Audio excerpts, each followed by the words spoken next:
3 दिवसामध्ये सगळ्यात आतून आलेली बारी म्हणजे घाटाचा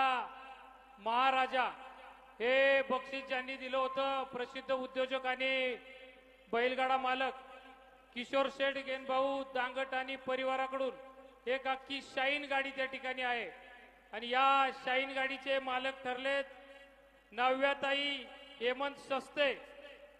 आणि बिभीषण तुकाराम भोसले 11 सेकंद 27 मिली पॉइंट घाटाचा राजा हा किताब त्यांना बहाल झालेला आहे. सजनाच्या मिठीत तव प्रिय पाहत